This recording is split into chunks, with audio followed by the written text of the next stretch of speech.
Today my topic is Planck's quantum theory. अच्छा, ध्यान से देखना। प्लैंक्स ने बोला था कि कोई भी अगर बॉडी है तो वो लाइट को या एनर्जी को एमिट करेगी या एब्जॉर्ब करेगी, नॉट कंटिन्यूअसली। याद रखना, कंटिन्यूअसली ये एमिट नहीं करेगी, वो क्या करेगी, डिसकंटिन्यूअसली एमिट करेगी in the form of small packet. Again I am repeating, according to Planck's quantum theory, lights emit discontinuously in the form of small packet and this packet are called quantum। क्या बोला, इसी packet को हम लोग क्या बोलते हैं बच्चों, क्वांटम बोला जाता है। ध्यान रखना, अभी खत्म नहीं हुआ है, ये सब चीजें तो आप जानते हो, मैं नया क्या बता रहा हूं वो चीजें हैं। तो अगर आपसे कोई पूछा जाए कि कोई 550 हर्ट्ज का कोई एनर्जी है, तो इलेक्ट्रोमैग्नेटिक वेव थ्योरी बोलता है कि जो उसकी एनर्जी होगी वो इस तरह से वेव से बनी होगी, और जो उसमें वेव होगा वो 550 हर्ट्ज का होगा, मान लिया। लेकिन प्लैंक्स क्वांटम थ्योरी बोलता है जो लाइट ट्रेवल करेगी, जो एनर्जी ट्रेवल करेगी, वो वेव के फॉर्म में नहीं, इस तरीके से ट्रेवल करेगी, हर इस तरीके से, इस तरीके से स्मॉल पैकेट्स में, मींस डिसकंटिन्यूअस मैनर में आपका ट्रेवल करेगी। मींस ये आपका लाइट का या एनर्जी का कौन सा नेचर बता देता है, पार्टिकल। और आपको पता light is a form of energy, तो मैं लाइट ही बोल रहा हूं तो घबराना नहीं। और ये क्या बताता है, आपका वेव नेचर। इस जगह पे कैसा ट्रेवल कर रहा है, कंटिन्यूअसली, जो इलेक्ट्रोमैग्नेटिक वेव थ्योरी को सेटिस्फाई करता है। और ये क्या बोलता है, स्मॉल पैकेट में। और ये किसको सेटिस्फाई करता है, क्वांटम थ्योरी को सेटिस्फाई करता है। इस चीज को याद रखना, क्वांटम थ्योरी को सेटिस्फाई करता है। और बोला गया कि ईच पैकेट का जो एनर्जी होता है वो डायरेक्टली प्रोपोर्शनल होता है फ्रीक्वेंसी के। अगर फ्रीक्वेंसी बढ़ेगी तो एनर्जी इंक्रीज होने वाली है। माइंड में सेट। इलेक्ट्रोमैग्नेटिक वेव थ्योरी किसमें बोला, कंटिन्यूअस। प्लैंक क्वांटम थ्योरी क्या बोला, डिसकंटिन्यूअस। दोनों को मिला के आज हम जानते हैं लाइट में क्या होता है, डुअल नेचर होता है। अगर दोनों को साथ साथ पढ़ें तो हम लाइट का पार्टिकल नेचर का भी जो चीजें प्रॉपर्टीज सेटिस्फाई करती है वो भी पढ़ सकेंगे, यानी फोटोइलेक्ट्रिक इफेक्ट भी मन से पढ़ेंगे, ब्लैक बॉडी रेडिएशन भी मन से पढ़ेंगे, लाइन स्पेक्ट्रम भी पढ़ेंगे, इंटरफेरेंस भी पढ़ेंगे, डिफ्रैक्शन भी पढ़ेंगे। क्योंकि हम जान चुके हैं कि इलेक्ट्रोमैग्नेटिक वेव थ्योरी और प्लैंक्स क्वांटम थ्योरी अपनी अपनी जगह पे सही है। लेकिन इलेक्ट्रोमैग्नेटिक वेव थ्योरी के कुछ ड्रॉबैक को हटाने के लिए हमने प्लैंक्स क्वांटम थ्योरी लाई थी। आ गया समझ में, माइंड में सबका सेट है। ये जो स्मॉल पैकेट्स हैं, इसी की एनर्जी को हम लोग बोलते हैं क्वांटम। और एक सारा बहुत सारे पैकेट्स हो जाए तो उसको इसका प्लूरल ले लेते हैं, क्वांटा। अब E is directly proportional to frequency, यानी E is equal to H mu। अच्छा, H क्या है, सबको पता है, H is equal to Planck's constant है, याद रखना। और इसकी वैल्यू किसको पता है, मुझे नहीं पता, जल्दी बताओ दो तो, किसको पता है इसकी वैल्यू, इसकी वैल्यू कितनी होती है, जल्दी बताओ। 6.64 into 10 power minus 34। ये क्या होता है 6.6 10 टू द पावर माइनस, अगर मैं ऐसा लिख दूं 6.626 into 10 to the power minus 27, अब गलत हो गया क्या मैं? और अगर मैं ऐसा लिख दूं 6.626 into 10 to the power minus 37, अब क्या करोगे? तो हमेशा यूनिट बताना है। इसका क्या होगा, जल्दी बताओ बच्चों। Joule second. और इसका क्या होगा, अर्ध अर्ग सेकेंड। सेकेंड। और इसका kilo joule second. Kilo joule second. चलो ये मुझे बताओ, ये यूनिट इसका जूल सेकेंड आया कहां से, ये भी मुझे नहीं पता, थोड़ा मुझे समझा दो। किसने बोला एच का यूनिट जो होगा जूल सेकेंड होगा? सर क्योंकि एनर्जी का जूल होता है और फ्रीक्वेंसी का हाँ सेकेंड। बिल्कुल, यस। एनर्जी का जूल होता है और फ्रीक्वेंसी का क्या हो जाता है, पर सेकेंड हो जाता है। समझ में आया? क्योंकि फ्रीक्वेंसी इज इक्वल टू क्या होता है बच्चा, 1/t। टी का क्या होता है, सेकेंड। तो फ्रीक्वेंसी का यूनिट क्या होता है, पर सेकेंड। जो ऊपर चला गया यानी एच इज इक्वल टू क्या हो जाएगा, ई बाय म्यू। ई का लिखो जूल, इसका पर सेकेंड, पर सेकेंड ऊपर चला गया तो क्या हो गया, सेकेंड हो गया। इस चीज को हमेशा याद रखना है। कोई प्रॉब्लम है? नहीं। तो ये आप जान चुके। अब थोड़ा सा इसमें आप चीजों को समझो। अब इसका दूसरा फॉर्म क्या है, दूसरा फॉर्म प्लैंक्स क्वांटम थ्योरी का है, बोलता है light is made up of small packet of energy. ध्यान से समझना, लाइट जो है स्मॉल पैकेट ऑफ एनर्जी से मिलकर बना है। और ईच पैकेट को, जो पैकेट्स की एनर्जी है उसको बोलते हैं फोटोन। जो छोटा छोटा जो लाइट के अंदर जो पार्टिकल्स होता है ना बच्चों, light is made up of particles, तो पार्टिकल्स को बोला जाता है photons. Means light is made up of small particles called photon, and each photon has a energy which is directly proportional to the frequency, यानी E is equal to क्या हो जाएगा, h mu। तो अगर आपसे कोई पूछे energy of one photon, photon समझ जाना लाइट के अंदर जो पार्टिकल्स होता है, अगर आपसे पूछे, ध्यान से समझना, एनर्जी ऑफ वन फोटोन, तो आप तुरंत बोलोगे sir energy of one photon क्या नई चीज बता रहे हो, एच म्यू। अगर मैं बोलूं एनर्जी ऑफ टू फोटोन, तो सर इसमें कौन सी नई चीज बता दी आपने, E is equal to 2h mu, बहुत अच्छी बात है। अगर मैं बोलूं एनर्जी ऑफ n फोटोन, तो सर आप बोलोगे कोई स्पेशल चीज तो है नहीं, हमने इसमें फिर से लिखूंगा NH म्यू। बच्चों एक मिनट रुक जाऊंगा, है ना, सॉरी फॉर द डिस्टर्बेंस। तो मैंने क्या बोला कि एनर्जी ऑफ वन फोटोन अगर आपसे कोई पूछे, तो आप एनर्जी ऑफ वन फोटोन तुरंत बता सकते हो sir H mu, energy of two photon 2h mu, तो एनर्जी ऑफ एन फोटोन क्या होगा, NH म्यू। तो अगर आपसे कोई पूछे कि जल्दी से मुझे बता दो energy of one mole photons, ध्यान से समझना, energy of one mole photons, तो क्या बोलोगे sir, it is NaH mu. अब एक चीज याद रखना, energy of one mole photon is called one Einstein, याद रखना। क्या बोला मैंने, energy of one mole photon is called one Einstein. कभी कभी आपसे पूछा जाता है find out the energy of one Einstein, तो याद रखना the energy of one mole photon is called one Einstein. यहां तक कोई दिक्कत है, आ गया सबको समझ में? चलिए ये चीज थोड़ा सा वीवीआई है, याद रखना। चलिए ये चीजें आप लोग को बहुत अच्छे से समझ में आ गई, कोई भी नई चीज मैंने आपको बताई नहीं, तो आप लोग जानते हो। चलिए अब आपके लिए क्वेश्चन है, जो थ्योरी मैंने आपको बताई है उस पे बेस्ड आपका पहला क्वेश्चन आपके स्क्रीन पे आएगा। अभी थोड़ा सा रुक जाइए, जैसे केबीसी में आप देखते हो ना आपके स्क्रीन पे आता है, वो क्वेश्चन आ गया, ध्यान से सुनो। Calculate the wavelength and frequency of photon.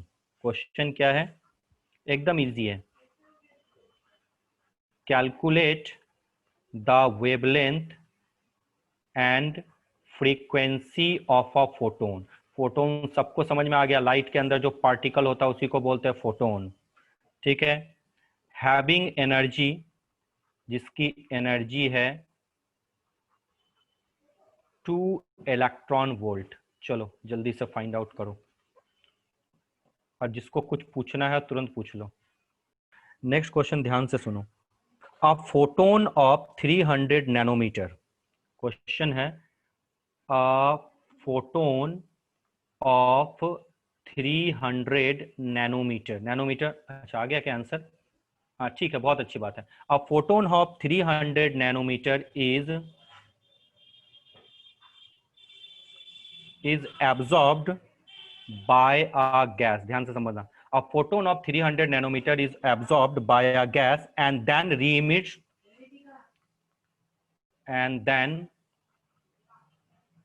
re-emits two photons।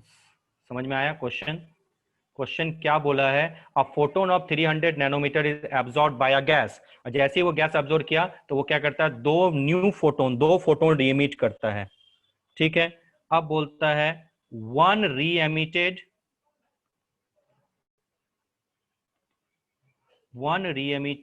photon has wavelength 500 nanometre, जो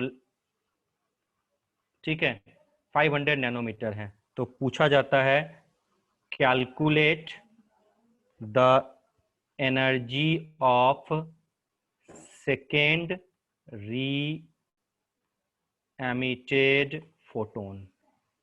चलो अगर आपसे कोई पूछा जाए, क्वेश्चन समझ में आ गया? क्वेश्चन आपका है कि एक फोटोन है जो एब्जॉर्ब करते हैं गैस मॉलिक्यूल्स और एमिट करता है दो फोटोन वो एमिट करते हैं। तो बोला जाता है उसमें से एक फोटोन का वेवलेंथ गिवन है 500 नैनोमीटर। तो बताओ कि सेकेंड जो दूसरा बचा हुआ है सेकेंड री एमिटेड फोटोन का एनर्जी क्या होगा। डू फास्ट, जल्दी से इस क्वेश्चन को solve. A photon of 300 nanometer is absorbed by a gas and then re-emit 2 photon. Means एक फोटोन से जो एनर्जी निकली वो दो फोटोन में चेंज हुई. मतलब पहले फोटोन की एनर्जी अगर E है तो उससे जो 2 फोटोन निकला E1 इन E2 ये उसके बराबर ही तो होगा, क्योंकि इसी फोटोन से जो अब एक फोटोन की एनर्जी अगर वेवलेंथ नैनोमीटर है तो एनर्जी कैसे निकलती है, एससी अपॉन लेमडा होगी. तो दूसरा जो बाकी दोनों फोटोन है उसको लिखोगे SC upon lambda 1 plus SC upon lambda 2. Means एक ही एनर्जी दो पार्ट में टूटी है ना भाई. दो फोटोन कहां से आया, उसके घर से थोड़ी आया. जो एनर्जी उसने ली उसको दो पार्ट में ब्रेक डाउन कर दिया. और आपको पता है एनर्जी को हम क्रिएट नहीं कर सकते, लेकिन एनर्जी को ट्रांसफर तो कर ही सकते हैं ना, एक फॉर्म से दूसरे फॉर्म में. ये फॉर्मेट याद रखना, ये नीट का क्वेश्चन है. अब HCSC कट गया, 1 upon lambda is equal to 1 upon lambda 1 plus 1 upon lambda 2. अब कौन ऐसा स्टूडेंट है जो बना नहीं पाएगा. लेमडा की वैल्यू क्या गिवन है बताओ, 300 नैनोमीटर है. लेमडा 1 की वैल्यू कितनी है, 500 नैनोमीटर है. बिल्कुल. जब आपको दोनों क्वांटिटी गिवन है तो क्या आप लेमडा 2 नहीं ढूंढ सकते, ढूंढो लेमडा 2 आराम से और नैनोमीटर में आंसर निकालो, बाद में उसको जिसमें चेंज करना है कर लो. अब आपका वेवलेंथ आ गया, तो अब जब वेवलेंथ आ गया तो E2 इज इक्वल टू होता क्या है, SC अपॉन लेमडा 2 होता है क्या. H की वैल्यू पता, C की वैल्यू पता और लेमडा 2 इस इक्वेशन से आ जाएगा. ये इक्वेशन याद रखना. मेरा काम सिर्फ आपको थ्योरी पढ़ाना नहीं होता, क्वेश्चंस भी कराना होता. और अभी इजी क्वेश्चन करा रहा हूं, तो इन चीजों को सबको समझ में आया, आई होप सो. ये फॉर्मेट याद रखना. एक फोटोन को उसने क्या किया, दो फोटोन में, मींस एनर्जी थोड़ी चेंज हुई, एनर्जी क्रिएट नहीं हुई, मींस यही ब्रेक डाउन हो गया. तो ब्रेक डाउन हुआ तो यहां से लेमडा 2 निकालो. जब लेमडा 2 निकल गया तो E2 इज इक्वल टू क्या होता है, SC अपॉन लेमडा होता है. H का वैल्यू पता है, C मतलब velocity of light. Velocity of light क्या होता है, 3 into 10 to the power 8 meter per second होता है क्या, बिल्कुल होता है. चलो आ जाओ नेक्स्ट, चलो क्वेश्चन सॉल्व करो. देखो इसको कौन बना सकता है, ये दोनों क्वेश्चन, पहले एक क्वेश्चन और एकदम मन को. अब सिंपल सी बात है, पावर है ये, पावर व्हाट यूनिट होता है, जूल पर सेकेंड. मींस एक सेकेंड में कितने जूल हैं, 60 जूल हैं. क्वेश्चन में पूछा 1 मिनट में, तो 1 मिनट में कितने जूल एनर्जी होंगे, 60 इंटू 60, 3600 जूल होगा क्या. यानी जो इस क्वेश्चन के क्लू से हमने एनर्जी ढूंढ लिया 3600. एन आपको नहीं पता, एच की वैल्यू सबको पता है 6.626 into 10 to the power minus 34. C की value 3 into 10 to the power 8 और लेमडा क्या नैनोमीटर में है. और आपको पता है सबको यूनिट सेम लेना है. अगर सब आपने स्टैंडर्ड यूनिट लिया है तो यहाँ मीटर में लेना, सेंटीमीटर में भूल के भी मत ले आना, क्योंकि यहाँ सब आपने मीटर में लिया है. ठीक है.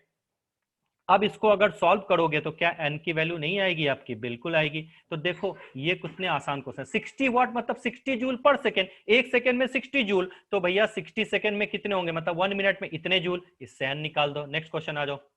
Next question do fast. जिसको भी डाउट है माइक ऑन करोगे और पूछते जाओगे, यहां सीखने के लिए बैठे हो और बहुत कुछ सीख सकते हो एटलीस्ट मुझसे केमिस्ट्री में आप. चलो रिज्यूम रिकॉर्डिंग. क्वेश्चन को नोट डाउन करो, पीछे वाले क्वेश्चन पे आ जाओ और झलक इसका आंसर करो. ये इस वाले क्वेश्चन को आप डिफाइन करो, कैसे सॉल्व किया आपने. Sir wavelength is equal to velocity by frequency होता है. अच्छा, तो हमें वेवलेंथ पता है 2.5 और ठीक है. फ्रीक्वेंसी से मल्टीप्लाई करेंगे तो हाँ, हमें वेलोसिटी पता चल जाएगी. तो अच्छा वेलोसिटी हमें 25 मीटर पर सेकंड मिलेगी. अच्छा. तो चलो अगर अरे एक मिनट मैं लिख तो लूं, सब सारे बच्चे पढ़ रहे हैं ना, पता है यूट्यूब में भी तो लोग पढ़ते हैं ना. तो क्या बोला आपने, V is equal to mu lambda, ये फॉर्मूला है ना वेलोसिटी वाला, यही तो है. Yes sir. चलिए ठीक है. म्यू कितना है 10 और वेवलेंथ 2.5, यही तो है, यानी 25 मीटर पर सेकेंड. अब साइकिल पर सेकेंड होता तो मीटर पर सेकेंड ही हो जाएगा. हाँ अब क्या बोला है, अब क्या किया आपने. सर तो अगर एक सेकंड में 25 मीटर वो जा रहा है तो 40 सेकंड्स में 25 इंटू 40. अच्छा अच्छा. और आपको पता है डिस्टेंस या displacement equal to velocity into time होता है. वेलोसिटी मतलब 25 इंटू 40, यही तो आप कहना चाहती हो ना, यस यानी सर. 1000 मीटर. चलिए बहुत अच्छा, बहुत इजी क्वेश्चन था. चलिए अब नेक्स्ट क्वेश्चन की तरफ बढ़ो और इसका आंसर करो. देखो किसका आंसर कौन कर सकता है. मैं वीडियो को पॉज कर रहा हूं और जल्दी जल्दी इसका आंसर करो. एक अच्छा आ गए क्या, हाँ हाँ अब सही है 37. हाँ ये आंसर मुझे चाहिए था 37%. मुझे पता था तुम सही बना रही हो. चलो एक्सप्लेन करो आयुषी, एक्सप्लेन करो। सर पहले डिसोसिएशन देखा तो 150 इंटू 10⁻²/Na आया। अच्छा अच्छा, अगर मैं बात करूं, ध्यान देना, एक मिनट रुको, देखो कैसे क्वेश्चन सॉल्व करेंगे। डिसोसिएशन एनर्जी ऑफ H2 पर मॉलिक्यूल निकाल लेते हैं हम लोग, है ना। ये पर मोल है, तो पर मॉलिक्यूल निकालने के लिए हम लोग सबको पता है क्या होंगे। 150 को पहले तो आप किलो जूल को जूल में चेंज कर दो और डिवाइडेड बाय क्या लिखो, 6.022 इंटू 10⁻23 कर सकते हैं क्या। ये आपका क्या आ गया, जूल पर मॉलिक्यूल। यहां तक किसी को प्रॉब्लम है? ऐसा ही किया ना आपने आयुषी? आयुषी हाँ सर। ठीक है, ये आ गया। उसके बाद क्या किया आपने, नेक्स्ट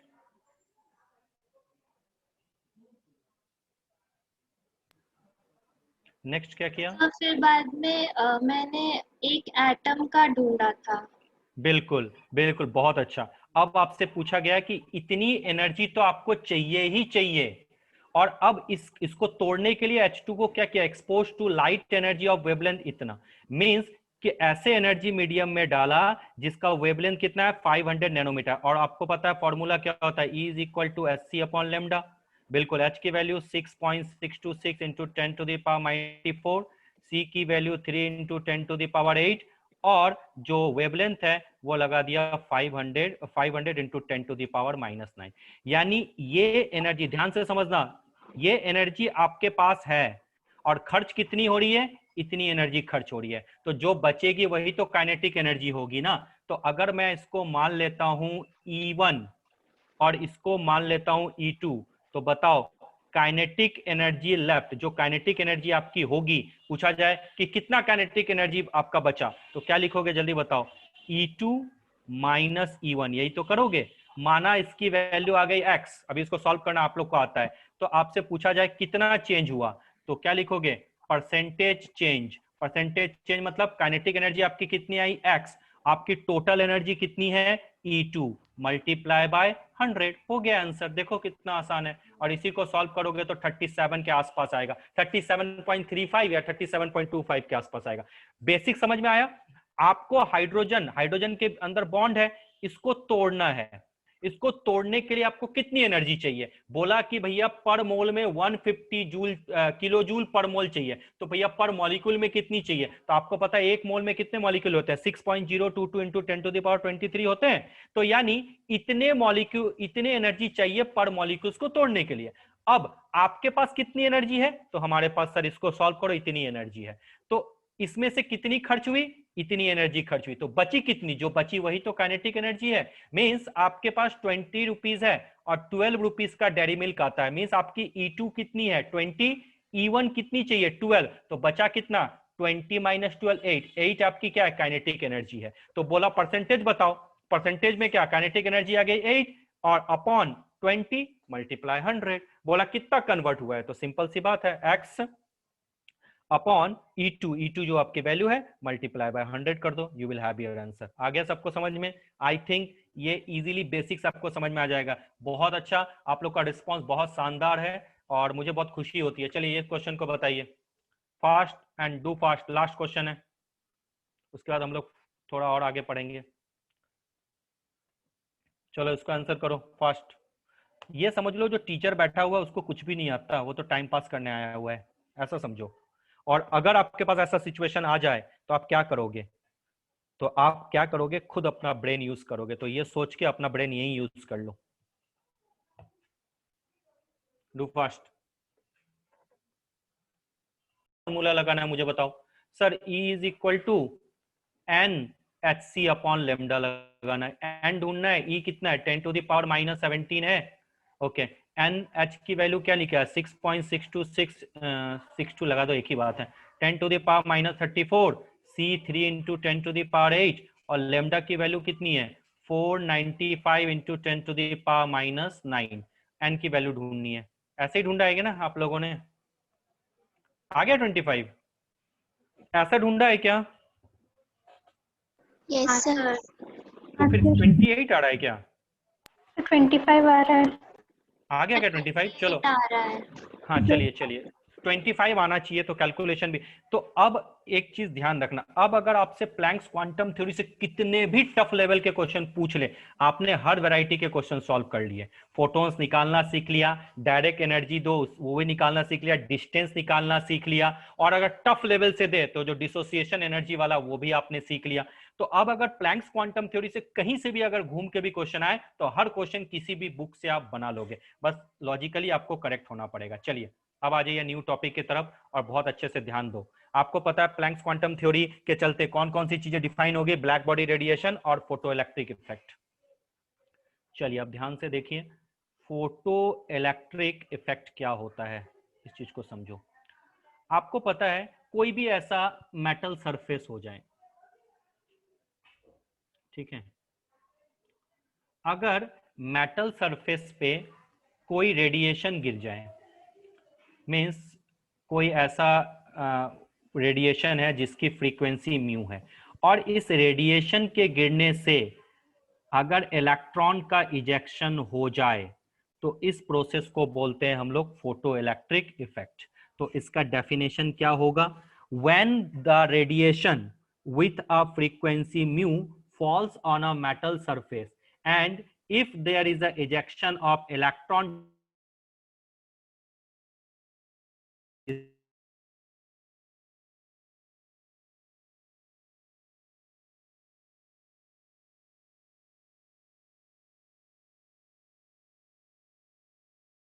अब यहां पे एक चीज याद रखना। अब मैं थोड़ा सपोज करो मैंने पोटेशियम का सरफेस लिया, पोटेशियम के सरफेस पे हाँ ठीक है, अब आ रही है आवाज, बीच में नेटवर्क अनस्टेबल हो गया था। Yes sir.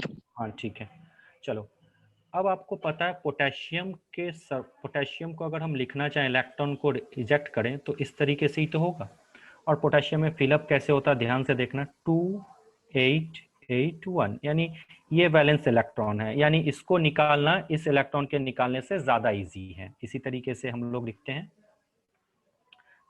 ठीक है, माना कि ये इलेक्ट्रॉन यहाँ है और ये न्यूक्लियस है, तो इस इलेक्ट्रॉन को इजेक्ट करने के लिए आपको एक सर्टेन अमाउंट ऑफ एनर्जी तो चाहिए ही। अगर वो एनर्जी नहीं मिलेगी तो जो ये न्यूक्लियस है और ये जो इलेक्ट्रॉन है उनके बीच में जो फोर्स ऑफ अट्रैक्शन है वो कैंसिल होगा क्या, नहीं होगा। जब तक इस न्यूक्लियस में पॉजिटिव चार्ज, इलेक्ट्रॉन में नेगेटिव चार्ज, तो इनके बीच में फोर्स ऑफ अट्रैक्शन है, यानी अगर इसको आपको कट करना है और इसको बाहर निकालना है तो आपको एक एनर्जी तो चाहिए, एक मिनिमम एनर्जी, और जब तक वो एनर्जी नहीं मिलेगी तब तक इलेक्ट्रॉन तो लूज होगा नहीं। तो जो आप फ्रीक्वेंसी इस मेटल के सरफेस पे डालने वाले हो उसकी फ्रीक्वेंसी एक सर्टेन फ्रीक्वेंसी से ज्यादा होनी चाहिए, और उस सर्टेन फ्रीक्वेंसी को बोलते हैं म्यू नॉट, और इस फ्रीक्वेंसी को बोला जाता है threshold frequency. Means the minimum frequency required to release the electron from the metal surface is called threshold frequency. मतलब अगर ये फ्रीक्वेंसी नहीं होगी तो इलेक्ट्रॉन का इजेक्शन होगा ही नहीं।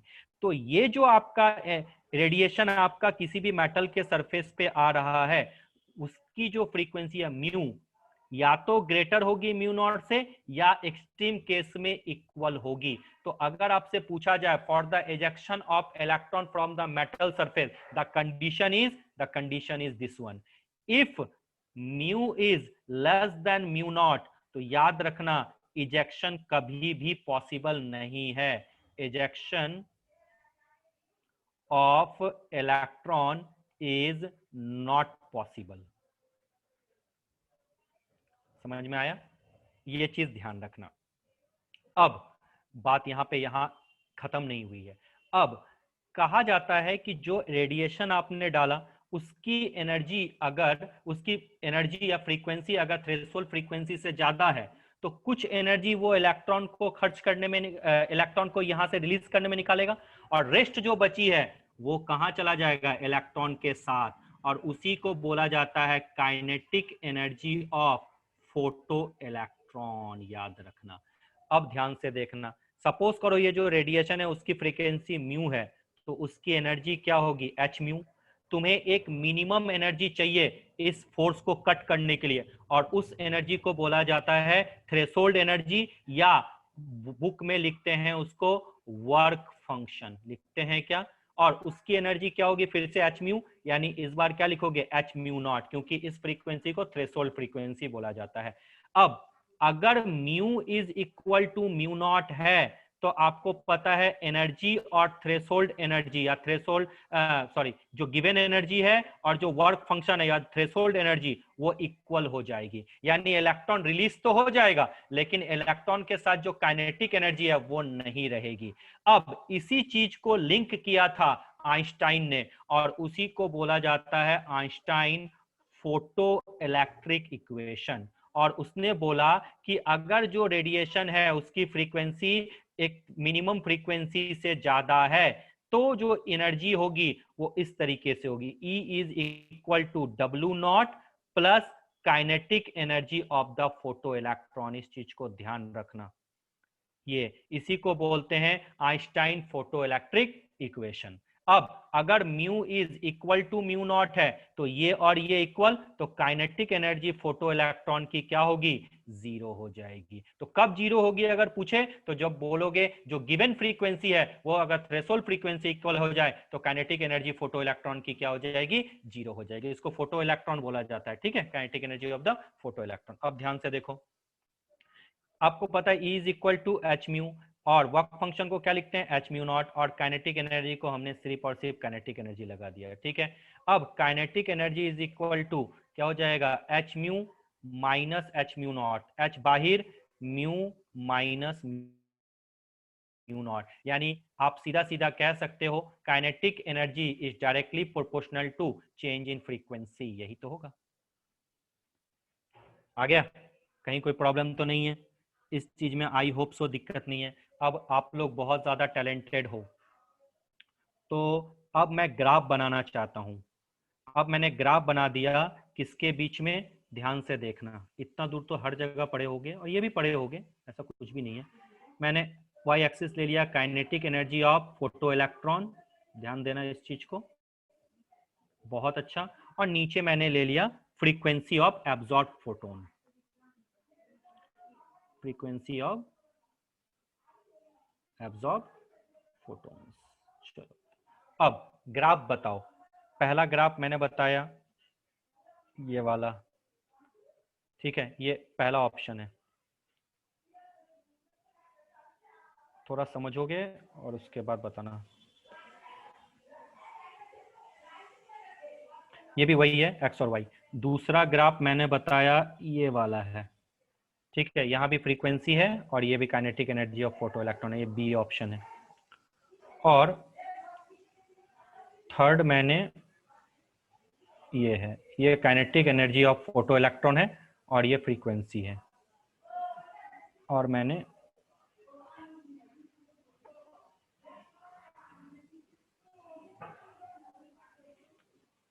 ठीक है, अरे बनाने से पहले बता दिया क्या। चलिए अब बताओ ए बी और सी में कौन सा ग्राफ करेक्ट है। C. सी करेक्ट है, क्यों भाई, कौन एक्सप्लेन कर सकता है इसको, ये सी क्यों करेक्ट है। सर हाँ बोलो। क्योंकि सर्टेन फ्रीक्वेंसी तक, मतलब जब थ्रेशोल्ड होगी उस टाइम पे काइनेटिक एनर्जी जीरो होगी, तो स्टार्टिंग में फ्रीक्वेंसी मतलब स्टार्टिंग में काइनेटिक एनर्जी जीरो रहेगी और फ्रीक्वेंसी का ग्राफ थोड़ा सा बढ़ेगा और फिर वो डायरेक्टली प्रोपोर्शनल हो जाएगी, इसलिए सी करेक्ट है। हाँ, यानी यहां से आप स्टार्ट नहीं कर सकते, फ्रीक्वेंसी कैसे जीरो हो सकती है भाई, एक मिनिमम फ्रीक्वेंसी तो चाहिए। तो यहाँ से जो यहाँ का डिस्टेंस एक्चुअली क्या है वो म्यू नॉट है यार। अच्छा इसका स्लोप क्या होगा बताओ, इसका स्लोप अगर पूछे इस जो ये ग्राफ है इसका स्लोप क्या होगा।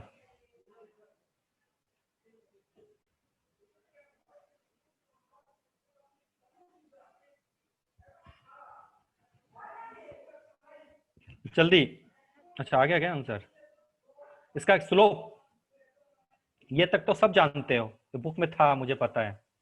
अब इसका स्लोप बताओ जल्दी से, फास्ट, एनीबॉडी। नहीं आता तो बताओ ना, फिर मैं बता रहा हूँ। इशिता बताओ इसका स्लोप। नहीं पता सर। और कोई? चलो अच्छा, चलो नहीं पता तो मुझे भी कहाँ पता होता है। चलो क्या फॉर्मूला देखो, kinetic energy is equal to, क्या डेरिवेशन आपने निकाला है, H mu minus mu not. कोई भी चीज याद मत करो, समझो। जीवन में हो सकता है ये फॉर्मूला नहीं कोई दूसरा आ जाए एग्जाम में। ये कैसा दिख रहा है? टीचर ने कह दिया आपसे कि मैंने काइनेटिक एनर्जी को वाई एक्सिस माना है और फ्रीक्वेंसी को एक्स एक्सिस माना है। ये Y is equal to M X का फॉर्मूला है। याद करो, y is equal to M X का जब रिलेशन होता है तो वो क्या होता है आपका, स्ट्रेट लाइन होता है। c तो यहाँ पे है नहीं, तो आपको पता है ये m ही क्या होता है, स्लोप है। तो इस इक्वेशन को इससे कंपेयर करो, ये m क्या है आपका, h है। तो इस इक्वेशन का स्लोप क्या है, h है। देखो कितना आसान है। और अगर यहाँ पे म्यू माइनस म्यू नॉट नहीं होता तो ग्राफ यहाँ से स्टार्ट होता। बस खाली थ्रेशोल्ड फ्रीक्वेंसी जीरो हो ही नहीं सकते, एक मिनिमम फ्रीक्वेंसी तो चाहिए ही चाहिए। इसलिए इसको ये वीवीआई रखना। स्लोप इस तरह से निकालते हैं। हमेशा केमिस्ट्री में स्ट्रेट लाइन का ही ज्यादा ग्राफ आता है, पैराबोला भी आता है, इलिप्स भी आता है, बट मैक्सिमम केस में आप देखोगे वाई इज, टीचर जितना डेरिवेशन करेगा y is equal to M x plus c पे आपका करेगा। तो ये चीज आपको ध्यान रखना है। समझ में आया?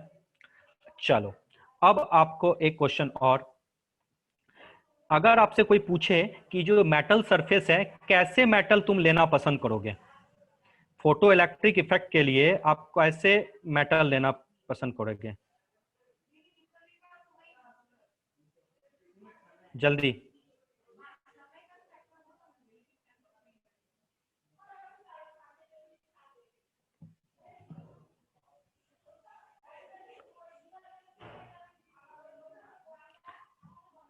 अच्छा कौन बताएगा? चलो चलो कोई ना। अगर मैंने आपको एक क्वेश्चन दिया, मैंने बोला find out the metal which is good for photo electric surface, which is good for photo electric surface. कौन सा मेटल अगर गुड है, यानी किस मेटल का यूज करोगे। तो मैंने एक एग्जांपल, ठीक है ऑप्शन दे रहा हूं मैं, परेशान मत हो। आयरन, उसके बाद मैंने दे दिया स्टील, उसके बाद मैंने दे दिया एल्युमिनियम, और उसके बाद मैंने दे दिया सीजियम। चलो इसका आंसर कर दो। Sir caesium. बहुत अच्छी बात है। क्यों सीजियम? कैसे पता चला कि फोटो इलेक्ट्रिक इफेक्ट के लिए सीजियम सबसे अच्छा है? तो ध्यान रखना, आप ऐसे हम लोग मेटल लेना पसंद करेंगे जिसमें न्यूक्लियस और आउटर मोस्ट इलेक्ट्रॉन के बीच में जो है फोर्स का पावर थोड़ा कम हो। मींस साफ सुंदर, ऐसे तो सिंपल है, ऐसे समझो, ऐसे मेटल सरफेस हम लेना पसंद करेंगे जिसकी आयनाइजेशन एनर्जी कम हो, यानी जिससे इलेक्ट्रॉन निकालने के लिए तुम्हें कम एनर्जी खर्च करनी पड़े। और आपको पता है अगर मैं बात करूं अल्कली मेटल्स की, तो अल्कली मेटल्स की आयनाइजेशन एनर्जी जो है वो बहुत कम होती है। मतलब आपको बहुत कम एनर्जी खर्च करनी पड़ेगी इलेक्ट्रॉन को रिलीज करने के लिए। यानी अगर मेटल सीजियम मेटल का सरफेस है, तो आप ऐसा एनर्जी वाला डालो जिसकी एनर्जी या जिसकी फ्रीक्वेंसी कम भी हो तो चलेगी, क्योंकि सीजियम की एनर्जी कम होती है, यानी आपको बहुत कम एनर्जी खर्च करनी पड़ेगी इसके सरफेस से इलेक्ट्रॉन को निकालने में। इसीलिए जनरली आप देखते हो फोटो इलेक्ट्रिक सरफेस में अल्कली मेटल लेते हैं, जैसे पोटेशियम ले लेते हैं, रुबिडियम ले लेते हैं, या स्लो आयनाइजेशन एनर्जी वही, या सीजियम ले लेते हैं। तो अगर फोटो इलेक्ट्रिक सरफेस में पूछे तो अल्कली मेटल पे ही ज्यादा फोकस करोगे आप, क्योंकि उसकी आयनाइजेशन एनर्जी कम, इलेक्ट्रॉन को निकालना आसान, और अगर निकालना आसान है तो एनर्जी कम खर्च करनी पड़ेगी, कम खर्च करनी पड़ेगी तो फोटो इलेक्ट्रिक फिर बहुत अच्छे तरीके से ही तो होगा ना भाई। तो ये भी क्वेश्चन कभी कभी आपके आ जाते हैं, तो इस चीज को ध्यान रखना। तो अगर ये छोटी छोटी चीजें आपको आती हैं तो फिर तो आपको पता ही है, आप आप लोग टैलेंटेड बच्चे हो। चलिए यहां तक तो आपको समझ में आ गया। अब इस चीज को याद रखना, जितना ज्यादा फ्रीक्वेंसी होगी लाइट की, उतना ज्यादा काइनेटिक एनर्जी होगा आपका, किसका, फोटो इलेक्ट्रॉन का। मीन्स मोर द, साइड में लिखो, greater is the frequency of the light incident radiation, greater is the kinetic energy of the emitted electron। तो अगर आपसे कोई पूछे कि काइनेटिक एनर्जी किस पे डिपेंड करेगी, अभी प्रूव करके बता दिया, फ्रीक्वेंसी पे। तो काइनेटिक एनर्जी यानी एनर्जी जो डिपेंड करेगी वो फ्रीक्वेंसी पे, यानी जितना ज्यादा तुम एनर्जी डालोगे उतनी स्पीड से इलेक्ट्रॉन बाहर निकलेगा।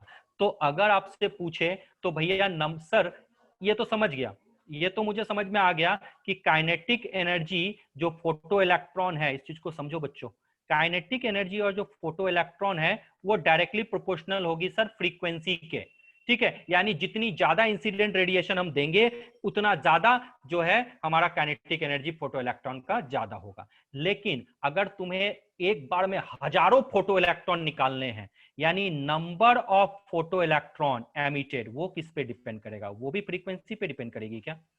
Number of photo electron emitted, ये तो ठीक है, मैंने माना एक फोटोन निकला, उसकी काइनेटिक एनर्जी ज्यादा होगी क्योंकि फ्रीक्वेंसी ज्यादा है। लेकिन मुझे 10 फोटो इलेक्ट्रॉन चाहिए, 20 चाहिए, 25 चाहिए, 50 चाहिए, 1000 चाहिए, लाखों चाहिए, तब जो है नंबर ऑफ फोटो इलेक्ट्रॉन किस पे डिपेंड करेगा? एनर्जी तो डिपेंड कर दी फ्रीक्वेंसी पे, तो नंबर ऑफ फोटो इलेक्ट्रॉन किस पे डिपेंड करेगा? कौन बताने वाला है, जल्दी बताओ। इंटेंसिटी पर। यस, याद रखना, number of photo electron depends on intensity. याद रखना, जितनी ज्यादा इंटेंसिटी होगी लाइट की उतनी ज्यादा फोटो इलेक्ट्रॉन एमिट करेगा। दोनों अलग अलग चीजें हैं, इस चीज को समझ में आना चाहिए आपको।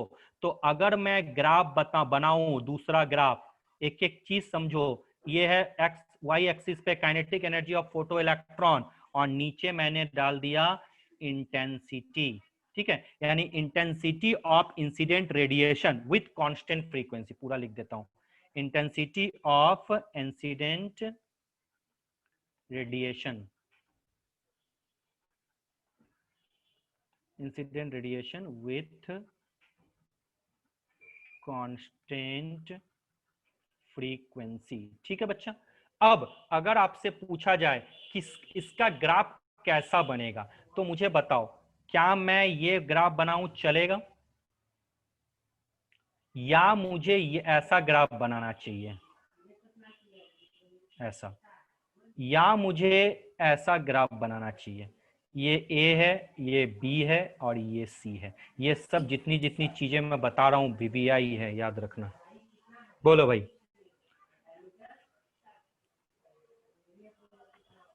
जल्दी आंसर करो, ए बी सी, कौन सा आंसर होना चाहिए? सर सी। हाँ, yes, kinetic energy photo electron की डिपेंड करती है फ्रीक्वेंसी पे, इंटेंसिटी पे नहीं। इंटेंसिटी पे डिपेंड करता है number of photo electron emitted. जब आप प्रीवियस ईयर के क्वेश्चन बैंक सॉल्व करोगे तो ऐसे क्वेश्चन आपको दिखते हैं, आई होप सो, अगर आपने सॉल्व किया होगा तो आपको दिखते हैं। तो यहाँ पे आप बड़े अच्छे तरीके से बता सकते हो। देखो धीरे धीरे हम पहुंच रहे हैं कि क्यों जो है प्लैंक्स क्वांटम थ्योरी ज्यादा एक्यूरेट था फोटोइलेक्ट्रिक इफेक्ट को डिफाइन करने के लिए। तो अगर मैं इस तरह से बनाऊं तो मेरा ग्राफ ये होगा, यानी काइनेटिक एनर्जी जो है फोटो इलेक्ट्रॉन की वो इंटेंसिटी पे डिपेंड नहीं करती। Number of photo electron emitted depends on intensity. अच्छा, इंटेंसिटी किस का फॉर्मूला क्या होता है? Intensity is a square of the amplitude, ये जानते हो ना, इंटेंसिटी डिपेंड करती है स्क्वायर ऑफ एम्पलीट्यूड पे, ये भी याद रखना।